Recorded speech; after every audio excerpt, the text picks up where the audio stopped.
A grand jury has brought charges against 6 Baltimore police officers in the death of a black man who suffered fatal neck injuries while in police custody, a case that touched off angry protests and a day of looting and arson in the Maryland city.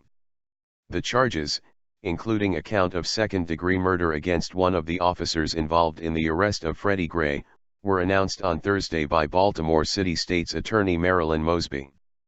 The officers, 3 white men and 3 African Americans including a woman, will formally hear the charges and enter pleas at a July 2 arraignment.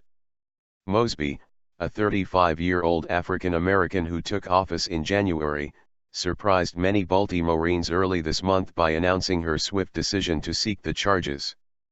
Under the U.S. judicial system, grand juries are empowered to hear a prosecutor's evidence and return charges against a defendant if the panel agrees there is probable cause to do so.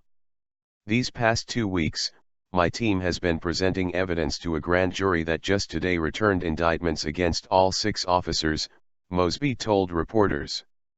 She took no questions. Gray, 25, died on April 19, a week after he was arrested and driven in a police van to a station house for booking. On the way, the vehicle stopped 4 times, the prosecutor has said, and Gray sustained injuries sometime during the ride. Mosby said officers repeatedly ignored Gray's pleas for medical attention. His death set off weeks of largely peaceful protests in Baltimore, punctuated by a day of unrest after his funeral on April 27, when rioters threw rocks at police and set buildings and cars on fire. It followed a string of police-involved killings of unarmed black men, notably in Ferguson, Missouri, New York City and North Charleston, South Carolina. The cases have fueled waves of protests across the United States over what civil rights activists say is law enforcement's unjustified use of lethal force against minority groups. In Baltimore, the grand jury charged Officer Cesar Goodson Jr., the driver of the police van, with second-degree depraved heart murder, manslaughter, and reckless endangerment.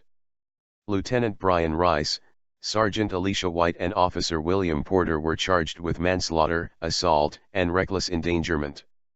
Officer Edward Nero and Officer Garrett Miller both face assault and reckless endangerment charges. The grand jury decided against bringing charges of false imprisonment against Rice and Nero. Mosby initially said she would pursue those charges against the 2 arresting officers. The Fraternal Order of Police Union, which represents the officers, did not immediately respond to a request for comment. The U.S. Bureau of Alcohol, Tobacco, Firearms, and Explosives released photos on Thursday of several people suspected of setting fires during the April 27 rioting. They included a man suspected of torching a CVS pharmacy, where arson and looting became a symbol of the unrest. Authorities are offering $10,000 rewards in the cases. The ATF has investigated the torching of 6 stores and a seniors center under construction, it said in a statement. The Baltimore Fire Department has said 61 structural fires were recorded over April 27 and 28. In addition, 144 vehicles were set on fire, Mayor Stephanie Rawlings Blake's office has said.